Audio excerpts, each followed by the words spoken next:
Guys, welcome to my YouTube channel. ഞാൻ എൻ്റെ ഉമ്മാൻ്റെ കൂടെയാണ്. ഞാൻ ഇന്നലെയാണ് വന്നത്. അപ്പോൾ എൻ്റെ ഉപ്പാൻ്റെ കൊച്ചു കൃഷികൾ ഞാൻ ഇപ്പോൾ കാണിച്ചത്. ഞാനൊന്ന് എൻ്റെ അനിയത്തിനെ സ്നേഹിച്ചതാണ് ഗൈസ്. എനിക്ക് പണി കിട്ടി. അപ്പോൾ ഇതാണ് ചാമ്പക്ക മരം. ഇത് നമുക്കൊരു ചാമ്പയ്ക്കെടുത്ത് കായ്ച്ചു നോക്കാം. എൻ്റെ ആലമോക്കും എൻ്റെ ഉപ്പാപ്പാക്കുമാണ് അതിൽ ഏറ്റവും കൂടുതൽ ഇഷ്ടം ചാമ്പക്ക. എൻ്റെ ആലമോൾ ഇതിന് ചാമ്പക്ക എന്നുള്ളൊരു ചക്ക എന്നാണ് പറയല്. പോക്കൊന്ന് കൊടുത്തോ, കോക്ക് ഇഷ്ടമാണ്.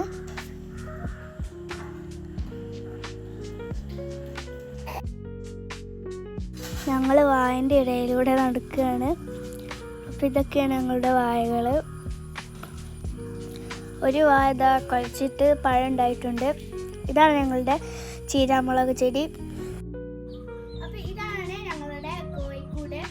അപ്പോൾ ബാക്കിയുള്ള കോഴികളൊക്കെ തെണ്ടി നടക്കുന്നുണ്ട്.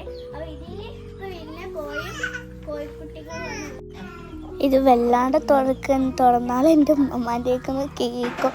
ഇതിനൊന്നിട്ട് ഓടിപ്പോയാൽ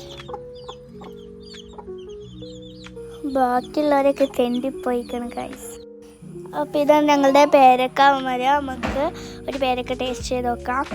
നല്ല മധുരമുള്ള പേരക്കയാണ്. എനിക്ക് ഭയങ്കര ഇഷ്ടമാണ് പേരക്ക. നമ്മൾ ചോദിക്കുന്ന ആലമുക്ക് എടുത്ത് വെക്കാം. ആലമുക്ക് വേണ്ട ഗൈസ്.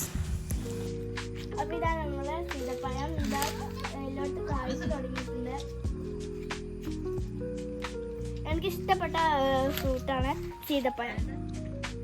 എനിക്ക് ഭയങ്കര ഇഷ്ടമാണ്. അപ്പോൾ ഇതാണ് നമ്മുടെ റംബൂട്ടാൻ ആയി വരുന്നുള്ളൂ. ഈ ചുവപ്പ് കളറാകുമ്പോൾ നല്ല ടേസ്റ്റാണ് തിന്നാൻ.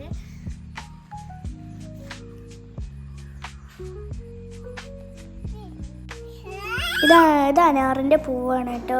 പിന്നെ ഇത് തക്കാളി, പച്ചമുളക്, വെണ്ടയ്ക്ക, അങ്ങനെ ചെറിയ ചെറിയ കൃഷി ഇവിടെയുണ്ട് കേട്ടോ. 3-4 വഴുതന മൂത്തിട്ടുണ്ട്. അപ്പോൾ നമുക്കൊന്ന് കട്ട് ചെയ്യാം. അപ്പം എൻ്റെ കൂടെ ഹെൽപ്പിനായിട്ട് ഹാലും ഉണ്ട് കേട്ടോ. ഞാൻ എടുത്ത് കൊടുക്കുന്നതെല്ലാം പൊന്നുവിന് എടുത്ത് കൊടുക്കും. പൊന്നുവാണ് വീഡിയോ എടുക്കുന്നത്. പൊന്നു എന്ന് വെച്ചാൽ എൻ്റെ ഉമ്മാൻ്റെ അനിയത്തിയാണ്. അങ്ങനെ അതാ കട്ട് ചെയ്ത് കഴിഞ്ഞിട്ടുണ്ട്. ആനമോളെല്ലാം പൊന്നുവിന് തന്നെ കൊടുക്കണത്. അപ്പം ഇത്രയും സാധനങ്ങൾ ഞാൻ എൻ്റെ തോട്ടത്തിൽ നിന്ന് പറിച്ചതാണ്. ഇതാ ഒരുപാട് സാധനങ്ങളുണ്ട് വഴുതന. അപ്പം ഞാനതെല്ലാം കാണിച്ച് വരുമ്പോഴത്തേനും ഉമ്മ എനിക്ക് ചായ സെറ്റാക്കിയിട്ടുണ്ടായിരുന്നു. അങ്ങനെ ചായയും കുടിച്ച്. അപ്പോൾ വീഡിയോ ഇഷ്ടപ്പെട്ടാൽ ലൈക്ക് ചെയ്യണം, സബ്സ്ക്രൈബ് ചെയ്യണം, ഷെയർ ചെയ്യണം. അപ്പോൾ ബൈ.